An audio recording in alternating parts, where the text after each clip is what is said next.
Ho, ho, ho! It's officially the holiday season, and my friends at the Sharpest Rides are spreading holiday cheer with great end-of-the-year pricing going down now. The Sharpest Rides has over 900 vehicles on the lot, including cars, SUVs, trucks, and luxury vehicles. No one in Colorado can beat that, and the Sharpest Rides, they have the best prices to boot. And my boy Kevin Sharp has a holiday spirit and wants to give you special savings now for the holidays. The Sharpest Rides is a family-owned and operated business, and they want you to be a part of their family. From first-time buyers to long-time customers, the Sharpest Rides will take care of you. And with every vehicle sold, the Sharpest Rides will make a donation to St. Jude's Children's Hospital. If you're looking for a reliable vehicle for the winter, the Sharpest Rides is the only place to go. You can shop online at thesharpestrides.com or visit them at 2250 South Tejon Street in Inglewood. The Sharpest Rides. Affordable, sexy, sharp.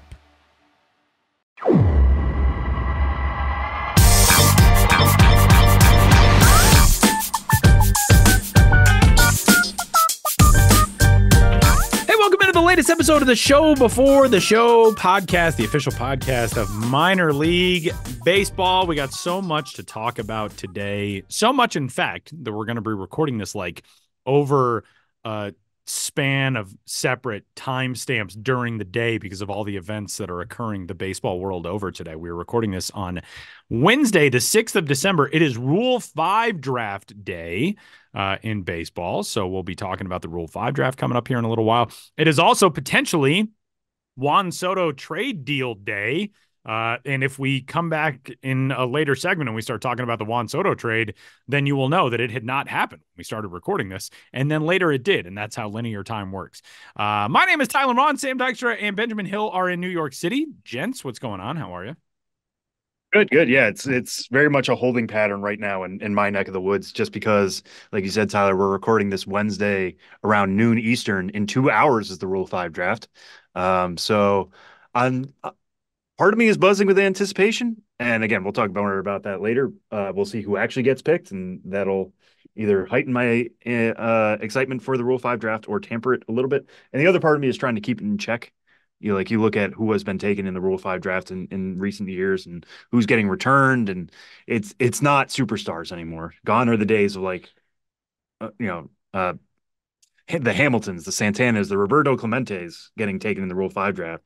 That doesn't happen anymore. But there's always a chance somebody could find a back end reliever who really out, or a fourth outfielder who becomes a starter. So yeah, and the fact that Juan Soto has not been traded yet, and we're still waiting to see if the Yankees and Padres pull through on that, or maybe a mystery team comes through with a late offer to beat the Yankees. It's a crazy time in baseball, and it's nice to actually have some buzz because the first 2 days of the winter meetings were quiet. A little anticlimactic. It's not anymore, though. It is loud, and a lot seems to be happening. Things are getting interesting now. Yeah. And with that, we will chat with our number one overall pick every week, and that is Benjamin Hill. Hi, Ben.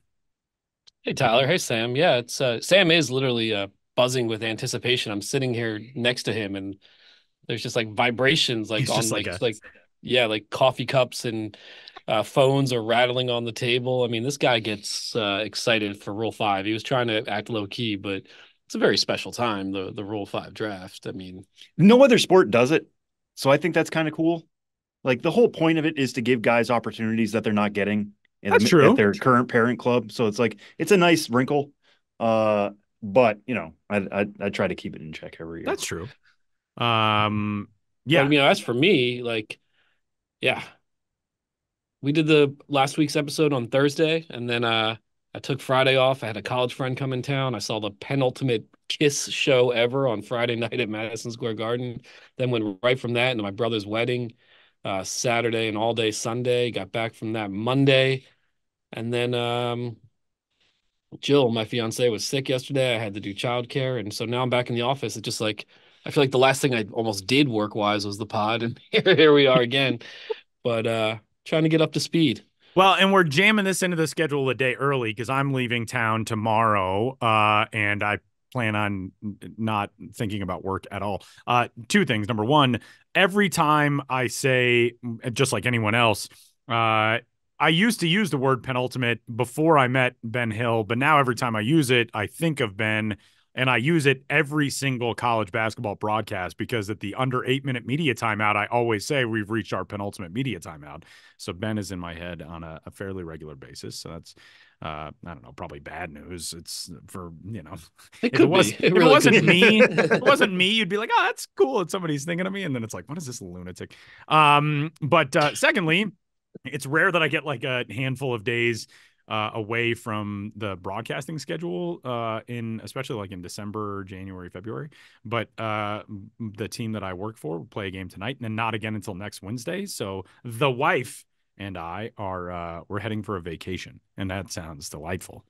Like at times I'm like, your whole life is a vacation. You broadcast sports and get to talk about them with your friends on podcasts and things. But I'm going on an actual vacation tomorrow. I'm very excited about it. Sam over there is like Mr. Vacation, but yeah, he is. Yeah. Senior Sam getaway, we call him. Took 2 weeks and took awesome trips. And then I just make fun of him. 2 weeks of a 52-week year I take off. And I did see somebody posted a thing on Instagram the other day that was like, use your PTO. Your job doesn't care about you. And I was like, hell yeah, that's a good point. So it made me very happy. I texted Sam when we got done recording the podcast and I knew he was leaving. And I was like, hey, man, enjoy the heck out of that trip because that's going to be fantastic.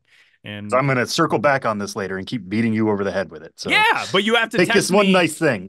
You have to text me tomorrow. Enjoy that trip. And mine's only like 4 days, Sam. Anyway, it's who would I be if not someone who is giving my one of my most beloved friends all the grief in the world that he deserves, and that's Sam Dykstra. Sam's also the dude who gets to do all of the big time breaking news stuff, and right now he's sending a text, and I'm assuming that he's just like he's texting with Juan Soto right now. Like, have they given you any indication of what the prospect package will be in return for San Diego? Is that who it was? Was it Juan Soto? Check your phone, Tyler. Oh, it wasn't Juan Soto. It was me. What a great guy. Enjoy that trip, he says. I'm just doing it now before I forget. You said I have to send the text, so I'm just doing it now. That's hilarious. Yeah, he has you in his phone as Mon Soto. Yeah, Mon Soto. That's how highly I think of you. You should change my name to that. That would be very funny. And also it would just be the most disappointing text you've ever gotten. When you look at your phone, you're like, Mon Soto. Never mind. Mon Soto, yeah. Well, with that, we welcome you into this week's episode of the Show Before the Show podcast. As noted, a lot to get to, and we will get to it throughout our day. But for you, it'll be in one tidy podcast package. We're going to kick things off on this week's episode of the Show Before the Show, where, of course, you can find us on any of your favorite podcasting services and give us 5 stars, and you can get in touch, podcast@milb.com. We actually got a great email from one of our favorite dudes, Johnny Bolin, who we have had on the podcast before. Johnny emailed us after that Thanksgiving episode and just said, great episode, guys. I loved hearing the origin story of each of you. Always excellent. And Johnny, we love you, man. Thanks for always being tuned in. And let's get right into it with one of the newest looks in minor league baseball, which actually, as of recording, not yet officially unveiled to the world, but the Northwest Arkansas Naturals with a new logo package. And let's turn to our correspondent, Benjamin Hill, for the update on the Northwest Arkansas Naturals, which, in my mind, is one of the most difficult identity concepts to convey. But they do a very good job, and now they've got a new look that also does a good job. Yeah, the Northwest Arkansas Naturals, AA affiliate of the Kansas City Royals. They play in the town of Springdale, Arkansas, but obviously represent the larger Northwest portion of that state. They've been a team since 2008 after relocating from Wichita. I mean, Wichita now, of course, has a team again in the Texas League in the form of the Wind Surge, but the Wichita Wranglers moved to Springdale, Arkansas prior to 2008, became the Naturals. The name is, Arkansas is the natural state, and that particular portion of Arkansas in the Northwest is known for its natural beauty. So they're the Northwest Arkansas Naturals. They've always emphasized, natural beauty in their logo, featuring a nature scene, but they've really redone the logo, the look, the word mark. So it really pops. The color scheme is broadly the same, but these new colors are more, a little more fluorescent, I would say, a little more just colorful, if that makes sense. I mean, every color is colorful by virtue of being a color, but these are more colorful marks. They got yellow, they got 2 shades of blue. They've got red. The main logo. Where is that main logo? I had it up here, right here. Talk about preparation. I got it. But I just want to look at it again. But the main logo has the state of Arkansas in an outline, and within that state outline, they've got woods, they've got a river, they've got mountains, and they have a baseball peeking out over the mountains in what is the northwest portion of the logo. So it's a really sharp look, and for those who keep track of this kind of thing, it was not done by Brandiose or Studio Simon, but Torch Creative out of Dallas, Texas, the Dallas-Fort Worth area. And they had worked on the Midland Rockhounds rebrand a couple years ago. And when I pulled up that story, Tyler, you wrote that story, I think a couple years ago. But the Northwest Arkansas Naturals, also a team that's not based in Texas, but play in the Texas League. They saw what Midland, who actually do play in Texas, had done, but another team in the Texas League. They decided to go with Torch, and I think it is a sharp new look. Nothing radical. They're still emphasizing the natural beauty of the state, but colors that really pop, and it's a new way to present it. And they'll have this N on their home and road caps. The N within the N is, natural beauty, the river, the woods, the mountain, and that's on a yellow cap for home and a red cap for away. So they are going to look quite a bit different this year, will the Northwest Arkansas Naturals. And also, back when they had a name the team contest prior to that 2008 season in Northwest Arkansas, Thunder Chickens was the runner-up. And I don't know where the thunder came from specifically, although the old logo did have lightning in it. I think it was just referencing the severe weather of the region, I suppose. But the chickens aspect of Thunder Chickens was because Tyson Foods is based in Springdale. George's Chickens is based in Springdale. The poultry industry is one of the biggest employers in that region. So now the team, in addition to still having their what is now the Growling Chickens alternate identity, they have a batting practice cap / alternate logo featuring a chicken as a standalone thing. And in talking to the team's vice president and general manager, Justin Cole, he said, they're going to start with that on the periphery, but maybe find more and more ways to incorporate the chicken as time goes on, in addition to the primary marks, emphasizing the natural beauty. And then I also asked Justin about something they're not doing now, but he said they do want to do this down the line. It's one of those things, I think, the kind of thing that listeners of this podcast find interesting. The Naturals name is, of course, primarily a reference to everything we described already, the natural beauty, the natural state, and whatever. But the team is owned by the Rich Entertainment Group, an offshoot of Rich Foods, that also owns the Buffalo Bisons. In 1984, the movie The Natural was filmed at Buffalo's War Memorial Stadium, and that brought a lot of attention to the franchise, was a boon to the franchise for the Buffalo Bisons and thus for that ownership group. So the Naturals name is also a little bit of a tie-in to the fact that the same ownership group owns the Buffalo Bisons, and The Natural was shot in Buffalo. So I think they might find ways to do maybe more throwback theme type things with that, or find a way to incorporate that secondary meaning of the team name into the visuals down the line, which I think would be a cool little way to go about things as they progress. Yeah, what's Robert Redford up to these days? Let's get him to the ballpark. Why not? Yeah, I mean, truly, why not? Yeah. Home run derby with Robert Redford. Yeah, he could probably still hit a few. The fact that no team has done the New York Knights as an alternate identity yet is kind of surprising to me. I wonder if that's got to be like a copyright thing. I would imagine. Ben, one thing that I will note about this new look for Northwest Arkansas, the word mark, especially the Naturals word mark, not necessarily the Northwest Arkansas, which is above it, but it's like very 70s looking to me. There's like a real heavy drop shadow and stroke around it, and it's got an outline. It's a very retro looking thing, which is kind of cool. It's a different take from a lot of the word marks that we see. It looks a lot like the Superman movies. Yes. Which, yeah. It's like is of that area that you're talking about. Yeah. Like if you were going to see it on a movie poster in 1974, it would not feel out of place. Right. You know what? I didn't use that word to describe it, or retro aesthetic, but I think you're right. It does have that vibe. I think it works really well on the yellow. I could see it, working on that, that type of T-shirt that was very prevalent in the 70s. Yeah. Like maybe have the white background, but yellow 3/4 length sleeves type of thing. A raglan tee, if you will. Yeah, Raglan. Thank you, Tyler. I knew you knew that. And I do like the color scheme, how they have Northwest Arkansas in red, then Naturals in white script, but it's on a blue background with a yellow trim around it. This does definitely pop quite a bit more than the old logo. Yeah, and you mentioned the yellow a few times. I think that's what pops most to me about this, because when I think about Northwest Arkansas Naturals before this, it was that darker blue, gray, Right. hints of red around it. This yellow is really not a radical change, but like it is a change. It is a notable change. And you talked about the hat being yellow. Yellow is not something we see a lot in baseball. I mean, the A's, the Pirates, it's part of the scheme for sure. But I like teams embracing something other than red and blue. And this is an attempt to do that in a way that doesn't necessarily tie into the major league club. Yellow is gonna be wholly their own. I know the Royals have like gold, but not yellow in this way. I also I don't know if there are any teams in the minors that wear a primary yellow hat.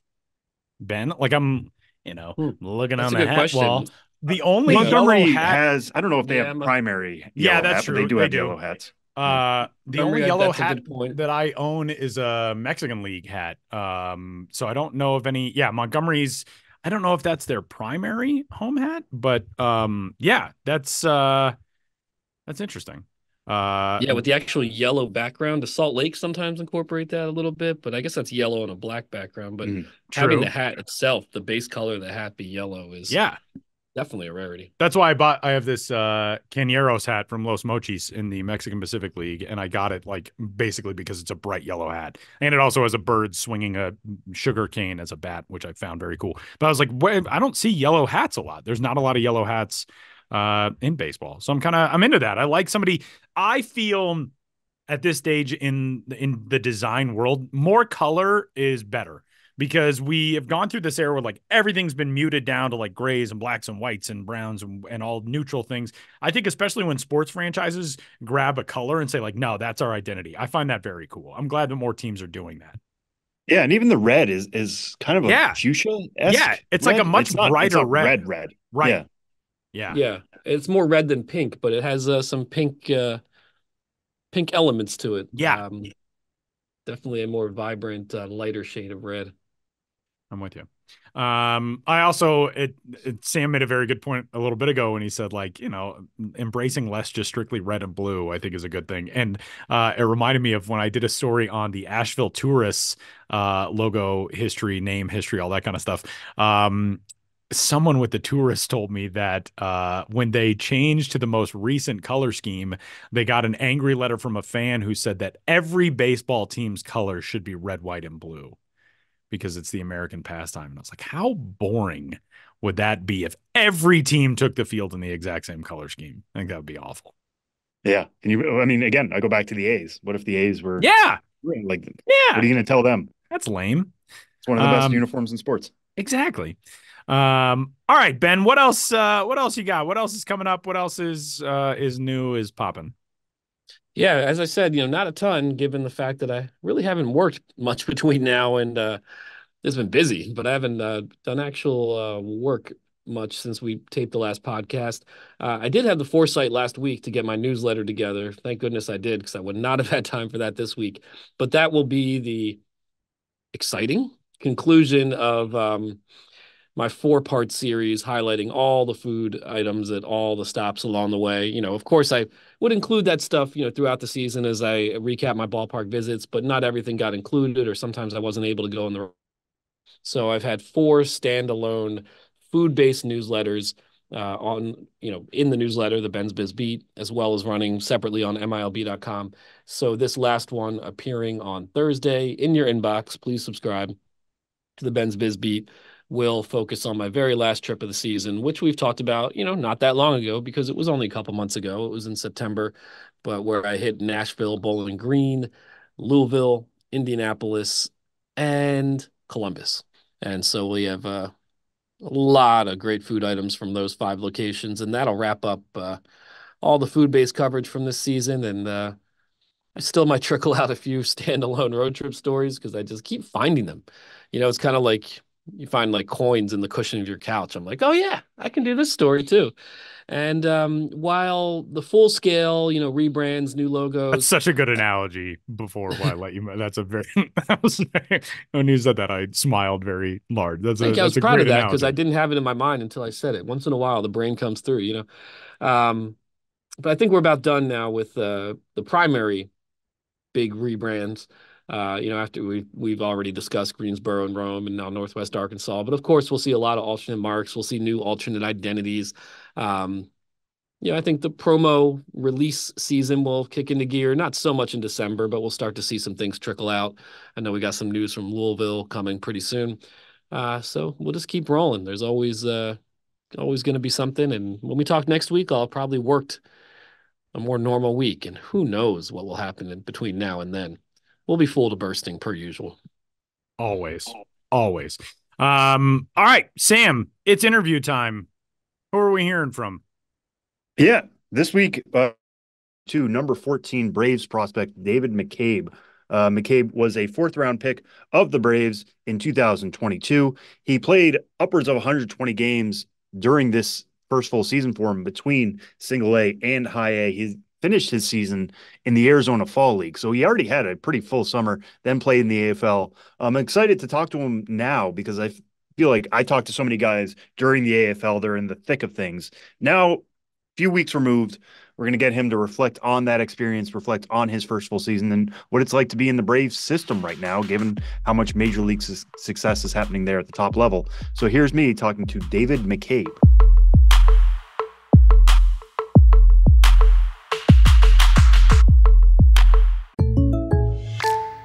Welcome to What If, the show where I, Jake from State Farm, answer your insurance what ifs.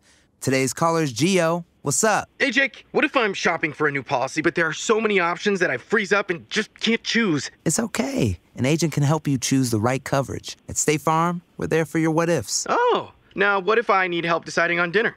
Tacos. Good idea. Like a good neighbor, State Farm is there. Call or go to statefarm.com for a quote today. Well, we're very pleased to be joined on the show before the show, the official minor league baseball podcast, this week by number 14 Braves prospect David McCabe, fresh off a time in the Arizona Fall League and so many other things in his first full season. First off, David, thanks so much for joining us.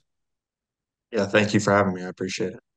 Yeah, and let's just kind of get into where you are right now at this point of the offseason. We're speaking here early December. You just got off a long first full season and an Arizona Fall League campaign. Where are you in terms of workouts? Are you touching any bats or baseballs or anything, or what are you doing this time? Yeah, I'm not a guy who really loves taking breaks. So basically, since I got home, I've been doing everything. I've been hitting, lifting, throwing. The volume's been reduced a little bit just to give my body a little bit of a break. But overall, I've been just continuing to roll right into the off season like I normally would. Yeah, and you were a fourth-round pick in 2022 out of the University of North Carolina, Charlotte. This is now your second offseason. What did you learn from last offseason that you're implementing now? I think just that the off season is really important. It's a long season, and using the off season to prepare and build up and be ready for the demands of the season is extremely important. And it's something that I focus on very detailed in the off season. Yeah, was there any type of workout or any particular drill you felt like really worked for setting you up for that first full season last year? Not necessarily anything in particular. It's just there's a lot of volume in the weight room in the off season, just to handle the demands of how long the season is and how long you're on your feet each and every day. Mm-hmm. Yeah, fair enough. And we talked about the AFL and how you participated in the AFL this year, playing for Salt River. What were your takeaways? I mean, it's been a couple of weeks now since the AFL was over. You know, what did you take away from that experience? Yeah, it was an awesome experience. I think just seeing how good everyone was. There wasn't any game or any at bat or any play where you could take a pitch off. Everyone was super talented and really good competition. And it was a ton of fun competing against a bunch of really good players. Mm-hmm. At what point did the Braves come to you and say, hey, we want you to get in even more baseball? I think it was late August where they let me know. I was in Rome with Keyshawn Ogan, so they called both of us into our manager's office, and they let us know, and it was kind of a shock and just excitement from both of us. Yeah, so how much did you know about the AFL before that, in terms of if you say it was a shock? Yeah, I knew about it. I knew it's obviously an honor and an awesome experience to go to and one I wanted to do, but it wasn't something I was prepared for or expecting. So hearing that I was going was really cool for me. Yeah, and you performed pretty well there. You had a 448 on base percentage, which was eighth best in the league. What was the key to that? I know you see so many different arms and they're so good there, but it can be a little bit of a hitter's league and guys can be a little wild at times. You seem to have taken advantage. What was the key to posting that OBP? It's really just only swinging at pitches that I thought that I could do damage on. Um, that's something I worked on my last little bit in college and something I continued into pro ball. I just want to make sure that if I'm swinging, it's something I can do damage on and I'm not giving in or giving away at bats because of bad swing decisions. Yeah, and that kind of ties into something else I wanted to ask you about because your chase rates at every level have been low. You're not somebody who's swinging outside the zone. Every batter would like to have the chase rates you have. How do you work on that? How do you improve that? So some of it has been training. In college, we would do sort of machines where you kind of put your head down. Our coach changes the height, direction of whatever the machine, and you have to make a swing decision on that pitch that you get off the machine. But then some of it is just focus in the box. So knowing where I want to hit the ball, knowing what the pitcher does, how he's trying to attack me, and then coming up with a plan on, okay, I'm looking for certain pitches here and not giving in and only swinging at those pitches. Is there anything that your plan, were there any adjustments you had to make to that plan as you saw single A, high A, and then an AFL pitching? Yeah, I think, stuff kind of ticked up a little bit and guys had additional pitches the more you climb. So you have to kind of narrow your focus even more. So instead of trying to cover two pitches, maybe you just pick one and go from there. And in college, the zone's a little bit shorter and fatter. So in pro ball, it's a little longer and taller and skinnier. So just adjusting to that and figuring out, okay, these are strikes in pro ball and weren't in college and going from there. Yeah, was that something you had to learn on your own? Was that something they warned you about, the difference in zones? You kind of heard a little bit about it, but it's something you don't really understand, I guess, until you see it. But there is definitely a significant difference, and it- it's just an adjustment. It's not good or bad one way or the other. It's just different. Mhm. Yeah, and many guys playing in their first full season, you have this realization where this is your job now. This is just what you do every day. There is no class anymore. What was that moment for you where you realized, oh, this is my welcome to, I'm a pro baller. Like this is what I do every day. I don't know if I had a specific moment, but there are just certain days throughout the year where I'm either standing for the anthem or, when I wake up in the morning and head to the field, it's like, man, I get to go to the baseball field every day. This is my job now. This is awesome. I couldn't imagine doing anything else, and it's an extreme blessing. Yeah, and moving from single A to high A like you did, what were some of the differences you noticed in those levels and having to adjust there?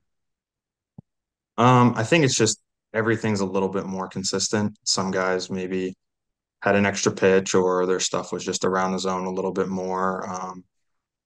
It's just something you have to get used to.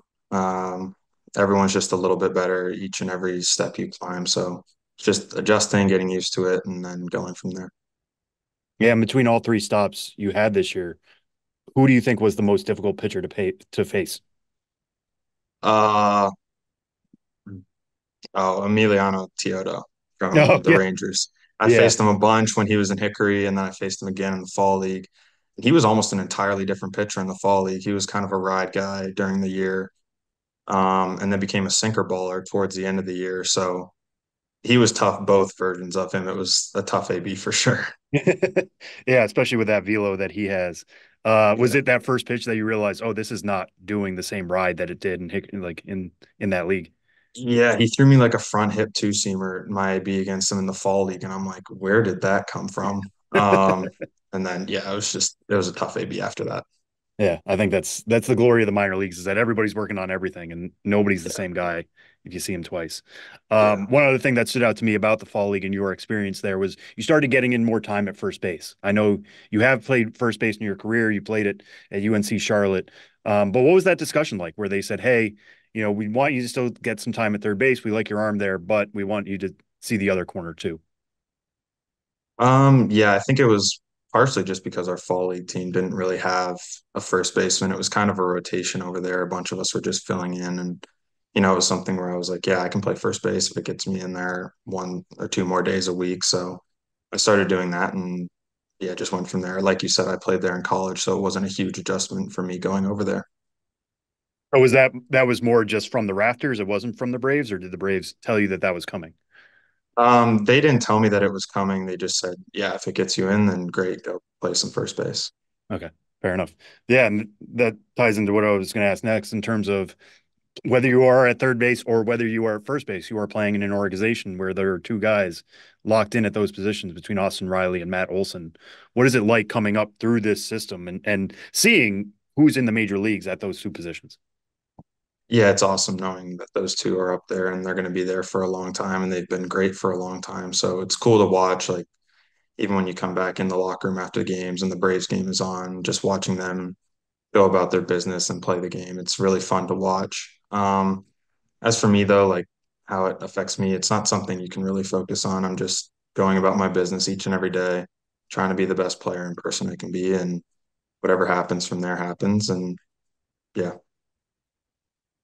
Even when you were drafted, were you looking at a depth chart? I mean, the Braves are a famous team. Everybody knows their situation, but were you somebody who was just like, oh, what does this mean for my future? No, it's kind of hard not to, but it's not something I can focus on because none of that's in my control. So all I can do is, like I said, play as good as I can and become the best player I can, and whatever happens from there, it happens. Mm-hmm. Yeah, and what were your expectations going into the draft? Had you been talking to the Braves? Had you seen some of their scouts? Because you were the 125th pick. You weren't on many top 250 lists, which obviously only matter to readers, but not necessarily to drafters. What were your expectations going into that process? So I had gone through the draft process a little bit the year before, and I kind of learned from that you can't go in there with any expectations because the draft is a wild adventure and there's no telling what can happen.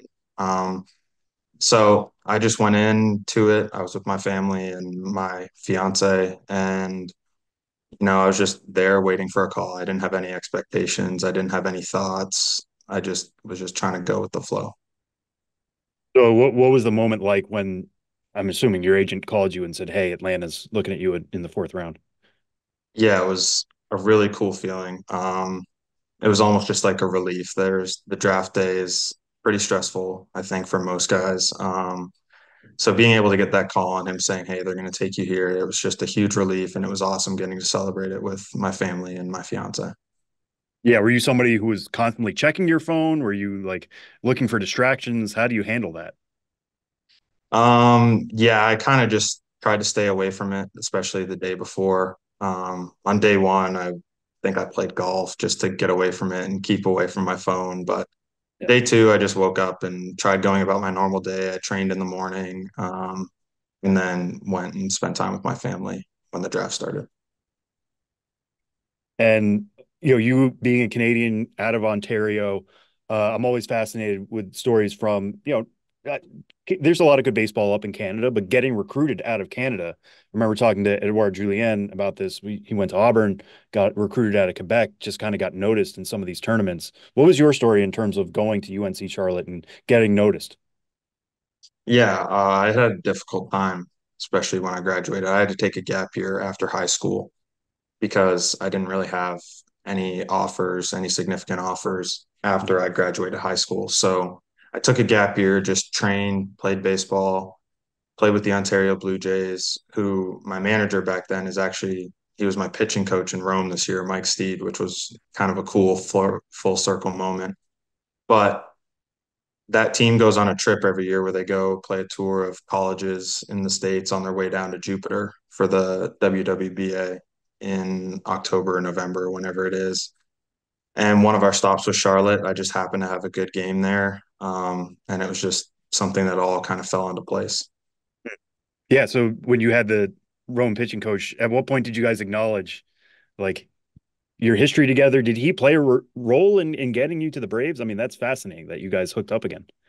Yeah, it was really cool. It was awesome to see him. I love playing for Coach Steed, so it was awesome to see him. I'm not sure what role he had getting me to the Braves. We never really discussed that, but no, it was something a couple weeks in. We're like, man, we've come a long way, and we'll just reminisce every once in a while. We're like, we'll look back on where we were 4 years ago, and it's like, man, I can't believe we're here now.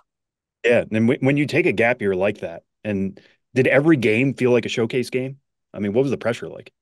Yeah, it was kind of stressful. But there was a lot that wasn't in my control. I only focused on what I could control, and I'm thankful for Coach Steed and his connections. They helped me get to Charlotte, and then going to Charlotte was the best thing that ever happened to me. So I wouldn't change any of it. Yeah, I mean, it got you to where you are now. When you say it's Yeah. it's the best thing that ever happened to you, I mean, what did you do differently at Charlotte? I know you got off to a hot start in 2020, which obviously got canceled early, but it seemed like you hit the ground running pretty well. What made you latch on so well with them?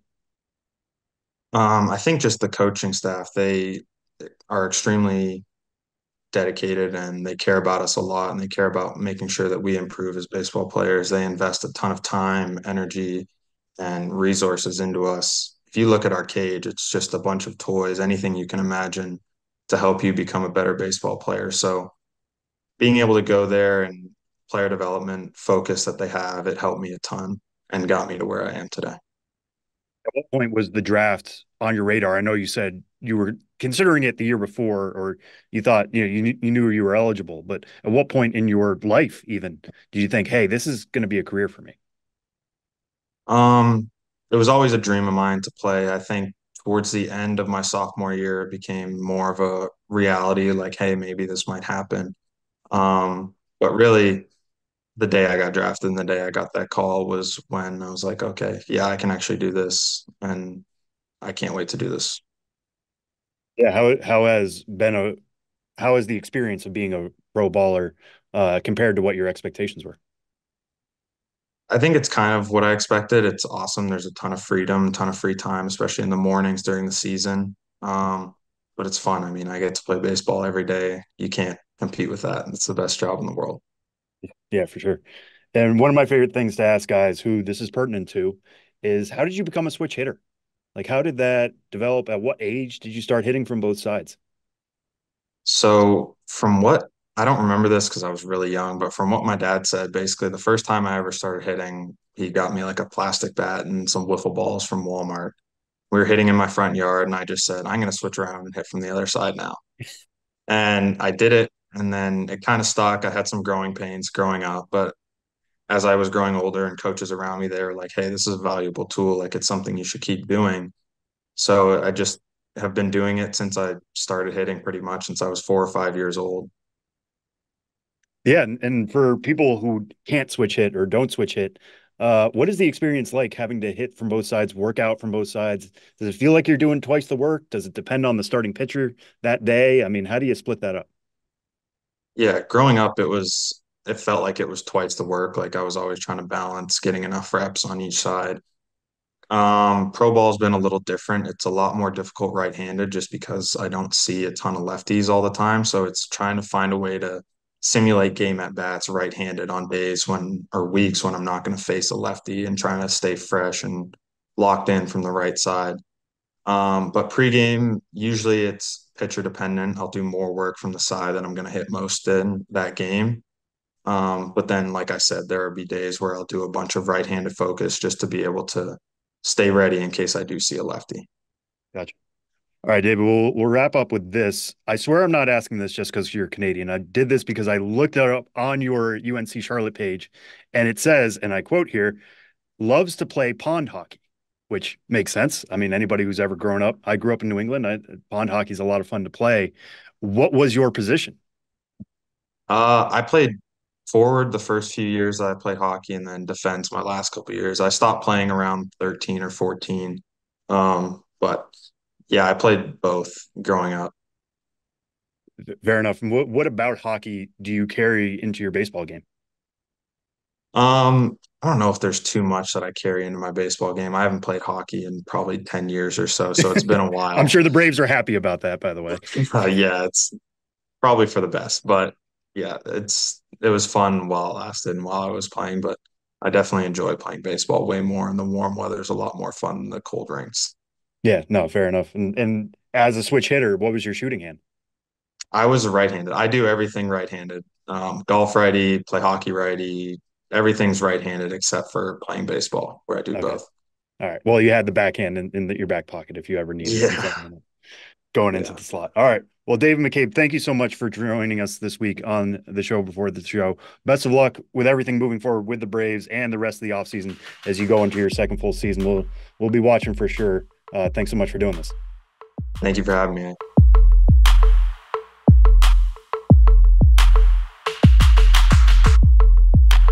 JamesAllen.com is the online destination to easily design a customized engagement ring and save up to 50% compared to traditional stores. You pick a diamond, whether it's lab-created or earth-created, James Allen has over 200,000 conflict-free stones. Then you pick your ring setting and metal. And if you need some help, they have real-time diamond consultations available, where an expert can walk you through it all. Get 25% off your order at JamesAllen.com, code podcast. That's JamesAllen.com, code podcast. Well, continuing on this week's episode of the show before the show, we do have some big time breaking news. According to MLB Network insider and friend of the show, John Paul Morosi, JP in an X from a few minutes ago. I don't know what you call him now. Post. I'm not going to call it a post. In a tweet from a few minutes ago on the place formerly known as twitter.com, which still has the domain twitter.com. Quote, Juan Soto trade agreement is being finalized now. Source confirms the deal as Jack Carey of the Yes Network and Joel Sherman reported sends Soto and Trent Grisham to New York from San Diego in exchange for Michael King, Drew Thorpe, Johnny Brito, Randy Vasquez, and Kyle Higashioka.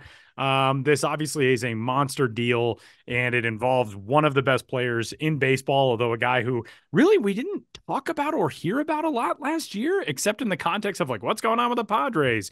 Sam, obviously we are going to discuss this from the perspective of what it brings to the San Diego Padres in exchange for Juan Soto, and Soto with a free agency year coming up and all of the stuff that is to be there for him. Still had a very good year last year, still finished with a 930 OPS, still was an all-star, still finished top 10 in MVP voting, won a Silver Slugger.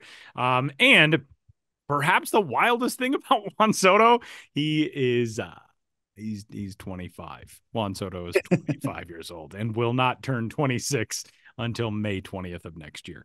But let's hear your thoughts on this from the prospect perspective in this package going back to San Diego. Yeah, I mean, listen, I am always going to be anti-trading Juan Soto. Like I said that at the time that the Nats traded him to the Padres and got that killer package that involved Mackenzie Gore, CJ Abrams, James Wood, Robert Hassel III, Arlene Susana. That was a deep, deep package, and that was a blockbuster deal by all accounts. I still think you want Juan Soto, but the Padres are doing this trade because they are trying to cut a little bit back on salary. They went all in on 2023, like you said, Tyler, missed the playoffs, didn't quite work. So they're going to try some new things. Juan Soto, only 1 year left on the deal. Scott Boras is his agent. Scott Boras famously tries to tell his clients, let's go to free agency. Juan Soto has had extension offers on the table from the Nats. I think it was $440 million and turned it down because he could get $500 million, upwards of $500 million next offseason. So that's why the Padres are where they are. They're moving him because there's only 1 year left. They're only losing 1 year of Juan Soto, and they're sending him to the Yankees, who work out really well as a trade partner. One thing the Padres have identified, according to reports, is that they were looking for pitching. They wanted to beef up their pitching core. I think that's one concern they had. And you look at who they've signed in the last few years, bring in Manny Machado, bring in Xander Bogaerts. These are big time bat additions, and those guys are going to be in San Diego for a long time. The arms, they don't have that necessarily. Now, there are some fun guys coming along in the system. Robbie Snelling was one of the best pitchers in the minor leagues last year from a statistical standpoint. Dylan Lesko is really coming along strong as he regained form from Tommy John surgery. He has a really good changeup. The Yankees are flush with pitching. They have some good bats as well, but they have the arms to spare. And the ones that you rattled off there, Tyler, Drew Thorpe is the big prospect return here. Michael King is a very, very good pitcher, and I think from the Padres and for their fans, the first they're gonna look at is Michael King, and I get that. From our perspective, Drew Thorpe, he's our number 99 overall prospect right now because he got in there. He is the top 100 guy in this deal. Yeah, he snuck in there at the very end. I've put together my own top 100 that I'm going to still fiddle with as we work on ours. But let me just say he does the shadow top 100. Like there's a shadow cabinet in the UK. Sam does the shadow top 100 just to keep checks and balances on the top 100.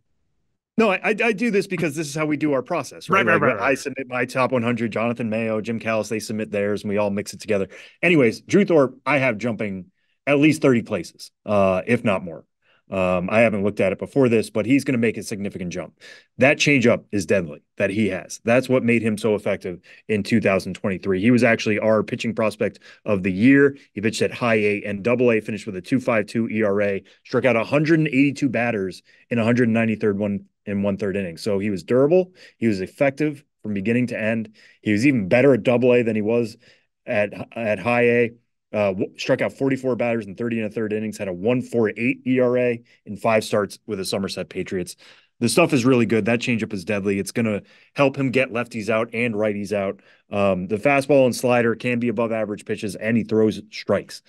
That's a lot to dream on right there. The other, so, you throw him in with Dylan Lisco and with Robbie Snelling. That's 3 top 100 arms that San Diego Padres have, which is crazy because, again, just a couple of years ago, they traded for Juan Soto. That is right. A trade that should clean out your system. And they've pretty well stocked back up. So they give themselves another lottery ticket with that. Randy Vasquez, I'm fascinated by who he's going to be. He's on the older side for a pitching prospect. He was the number 13 prospect in the Yankees system at the time of the trade, just turned 25 last month, has some major league experience, got in 11 games, 5 starts last year with the Yanks, 37 and 2/3 innings, struck out 33 in that time, had a 2.87 ERA, but that's kind of a small sample stuff, got hit around a lot more at AAA with a 4.59 ERA and 80 1/3 innings. Somebody I think the Yankees were kind of hoping would catch on this year and graduate. He's got an above average fastball. He's got 2 really good breaking pitches in the curveball and slider. Command and control can be kind of iffy, and that's going to be the big question mark. But, if Drew Thorpe is the higher end prospect, Vasquez is the guy who can help out San Diego more quickly, if not right away. He should be in the conversation for either a rotation spot, swingman spot, something going into the spring. And if not, he's going to be AAA depth. Again, on the older side in his age 25 season. But the Padres are looking for that type of lottery ticket right now. He'll be around the teens right now for the Padres system that it continues to get deeper. But that's another solid addition. Some of these other moves, the Padres need a catcher, so they get Kyle Higashioka. Johnny Brito is technically a graduated prospect, but adds to that upper level depth as well. It's an interesting move for 1 year of Juan Soto. If you're going to make the move, this is the type of deal that needed to happen. And I know there are always rumors of like, where's he going to go? And the Yankees always seemed like the right partner for this. And it's because they could do this. You look at who's left now in the Yankee system.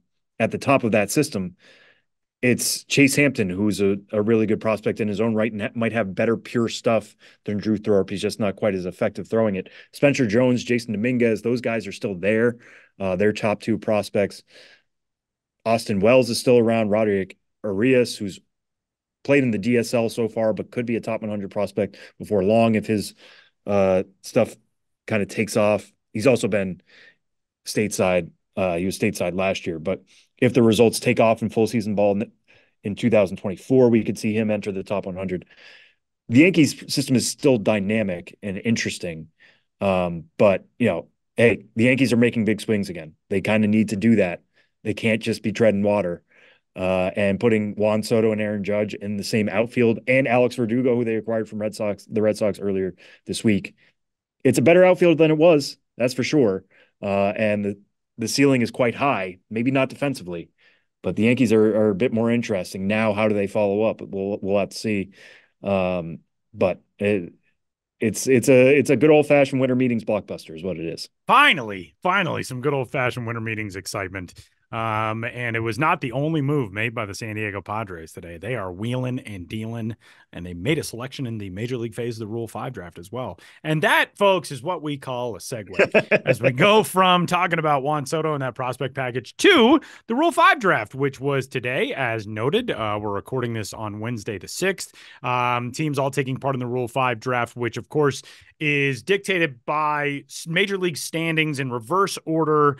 Those teams are allowed to pick in the Rule 5 draft, which is now not, of course, the same as the Major League first-year player draft, which involves a lottery process. So some teams jumping into the mix in the Rule 5 draft. There were 5 ranked prospects taken in the Major League phase of the Rule 5 draft. And there was, I believe, just 1 ranked prospect taken in the minor league phase. Minor league phase is a little bit more complicated for the average fan. I know even for me, somebody who's worked in baseball for 14 years, the Rule 5 draft minor league phase is even more complicated. The ranked guys who went in the Major League phase, the Kansas City Royals selected right-handed pitcher Matt Sauer, who's the 25th ranked Yankees prospect. The Chicago White Sox took left-hander Shane Drohan from the Boston Red Sox, who was their 19th ranked prospect. Nasim Nunez, the Miami Marlins number 16 prospect, was taken by the Washington Nationals. And the Cleveland Guardians got an interesting one in third baseman Davison De Los Santos, who was the Arizona Diamondbacks number 5 ranked prospect. And we just talked about him recently, actually, on the show. But Sam, give us the overview of what you saw in the Rule 5 draft today, Major League, minor league side, some of the things that are highlights. Yeah, I mean, when you look at this year's draft, one thing stands out right away. There are only 10 picks made in this year's draft, which is lower than we've had in, I think, a decade.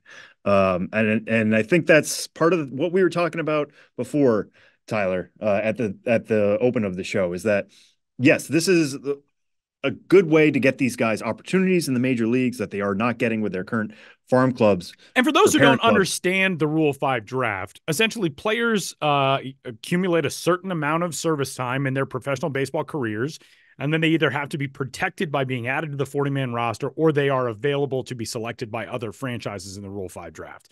And yeah, exactly. Essentially it's so teams can't just stockpile all of the top talent, even in their minor league system, and just sit on it. And I think, it somewhat goes back to the days of, back in the 1930s and 40s and 50s, when certain organizations would have 30 minor league affiliates and they would just rack up all this talent, and that talent never went anywhere. This is a way to more equitably distribute opportunities, if possible, for some prospects who probably aren't going to make the big leagues with their current team and may have an avenue to get there elsewhere.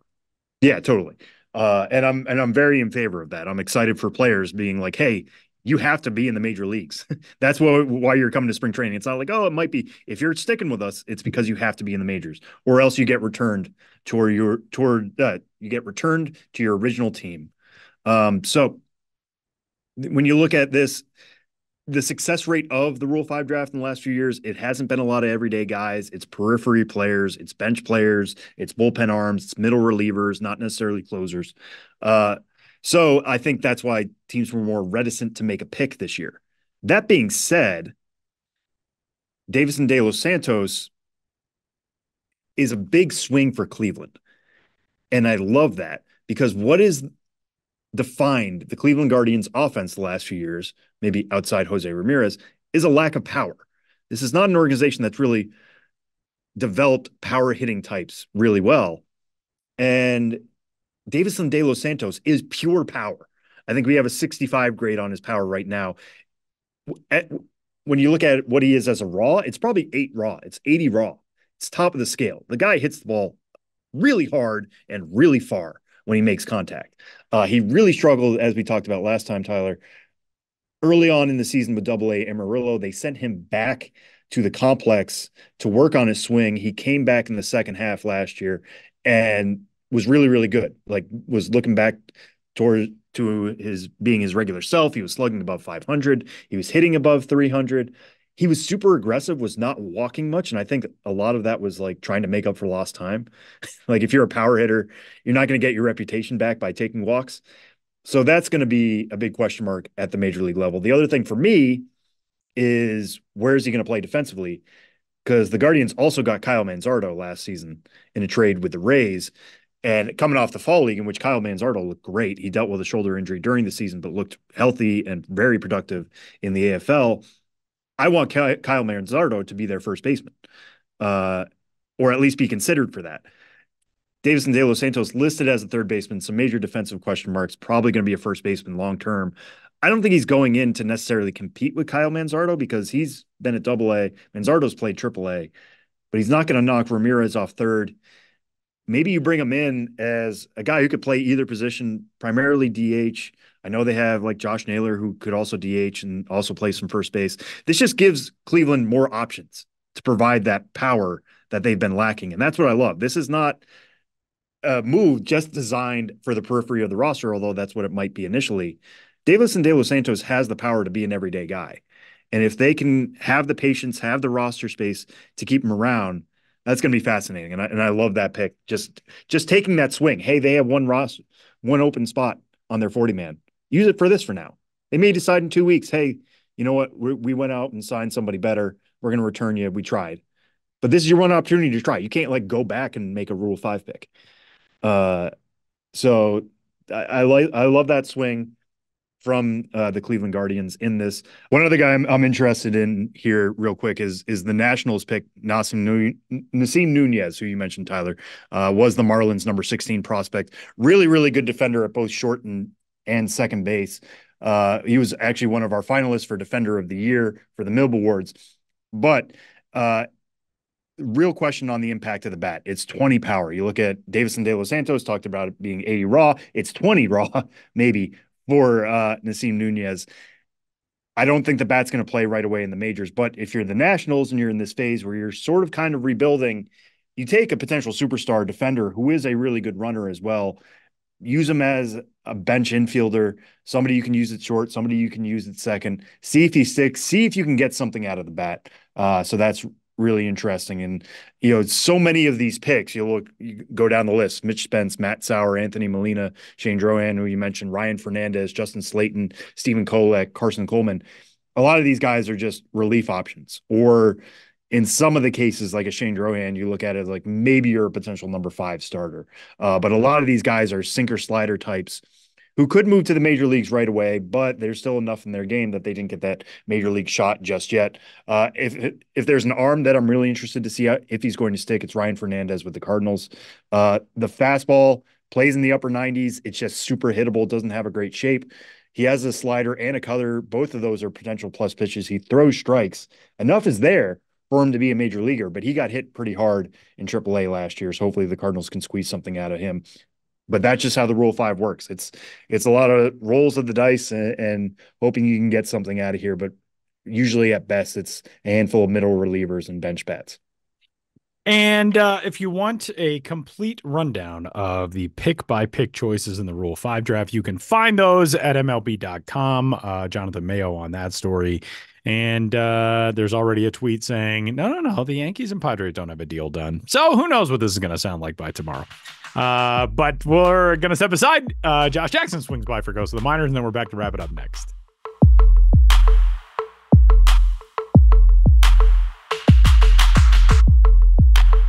JamesAllen.com is the online destination to easily design a customized engagement ring and save up to 50% compared to traditional stores. You pick a diamond, whether it's lab-created or earth-created, James Allen has over 200,000 conflict-free stones. Then you pick your ring setting and metal. And if you need some help, they have real-time diamond consultations available where an expert can walk you through it all. Get 25% off your order at JamesAllen.com code podcast. That's JamesAllen.com code podcast. We interrupt this podcast to bring you another thrilling edition of Ghosts of the Minors. Now, here's your correspondent and host, Joshua Jackson.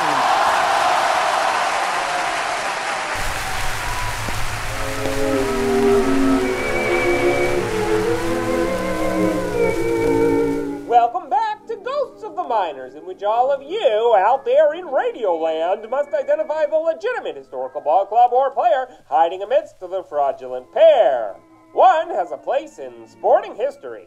The other's never even had a sporting chance.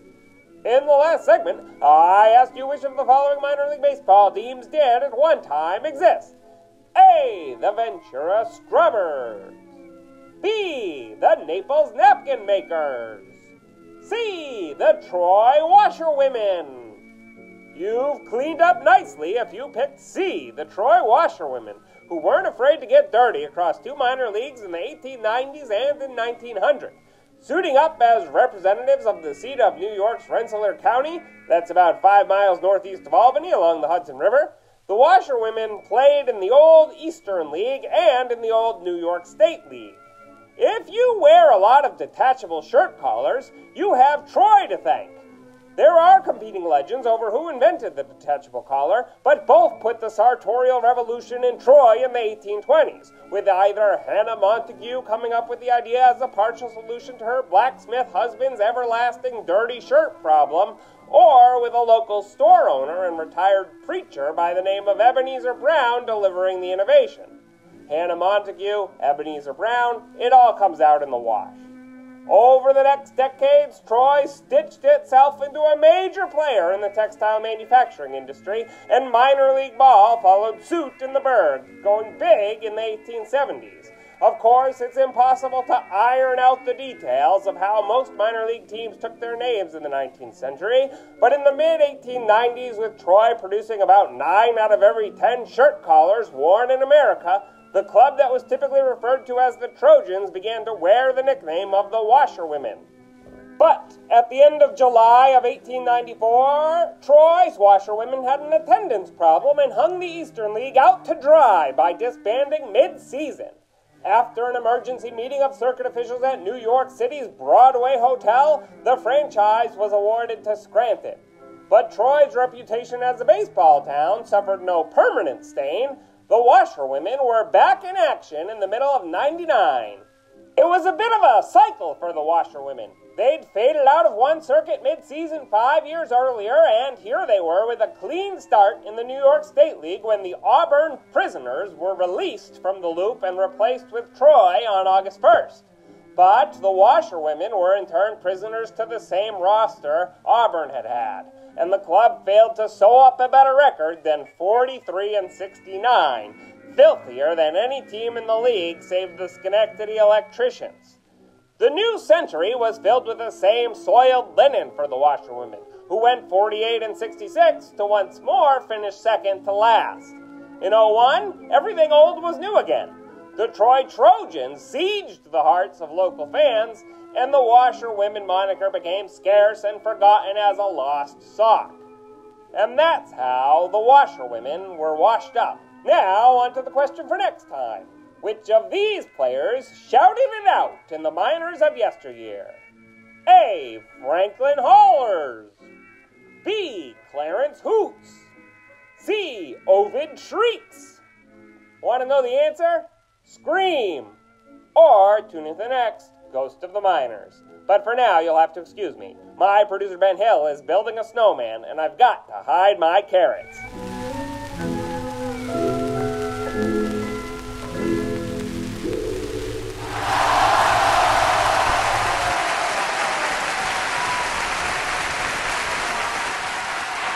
Wow, can you believe it? All those big picks that were made in the Rule 5 draft and those trades that did and didn't happen. That was amazing stuff. Wrapping up this week's episode of the show before the show. We instituted a challenge last week, and I believe in very short order, I became the winner. Sam, let's hear the outline and how you lost. Two things happened here. One was, first, Ben tried to get us.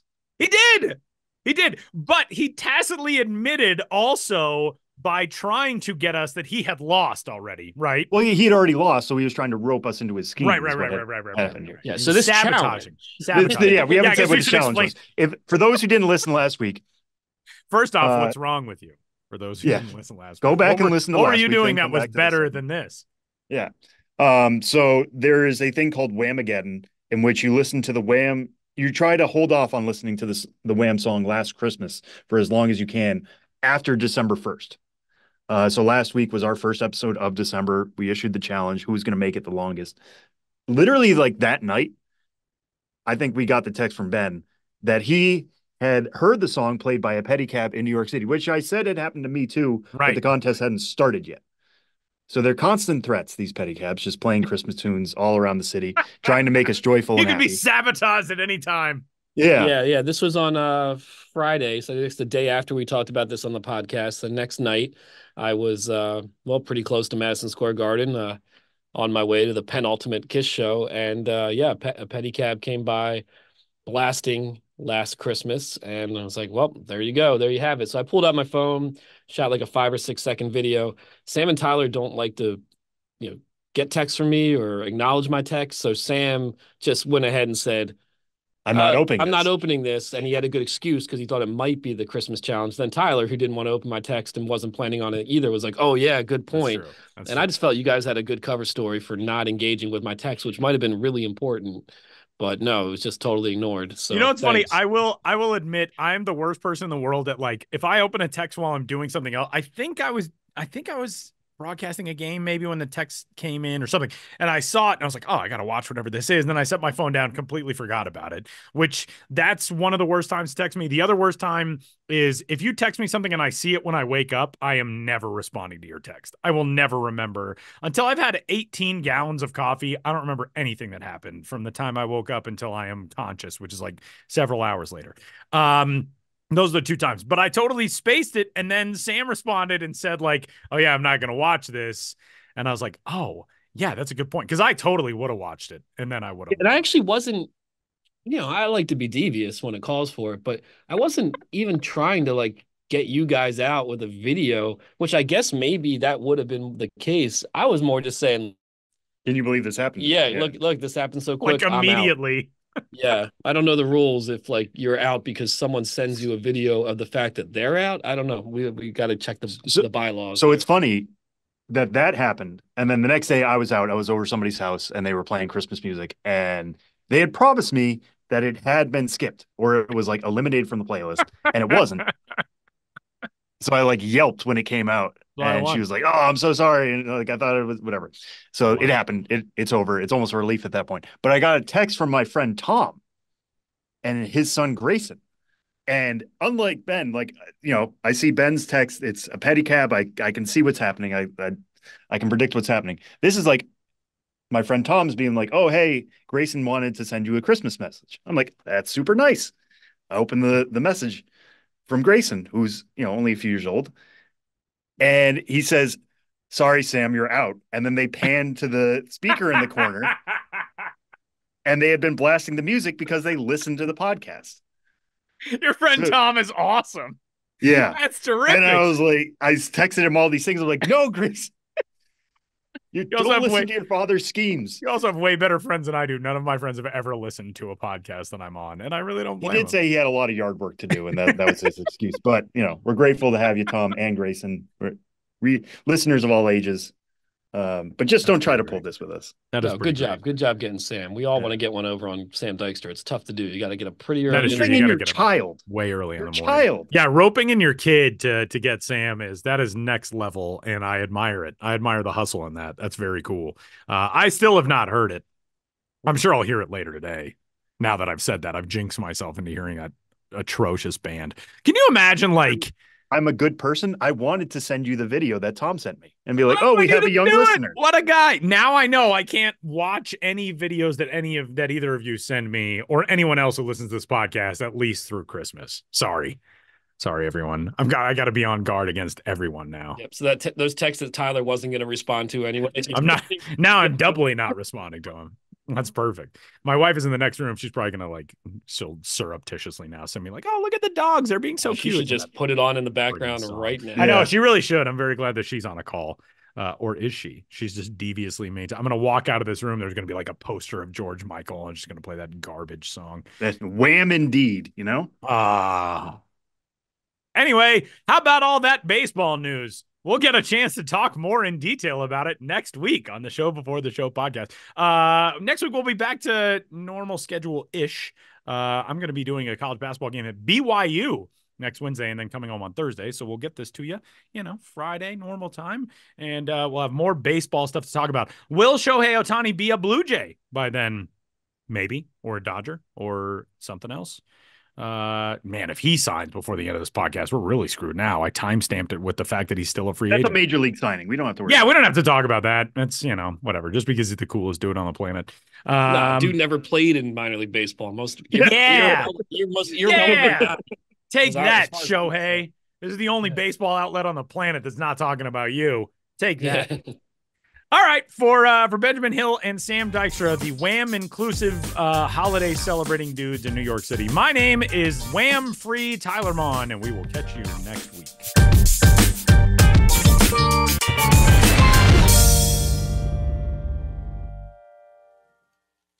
We're Belco, one of Colorado's largest credit unions that has been helping members along their financial journey since 1936.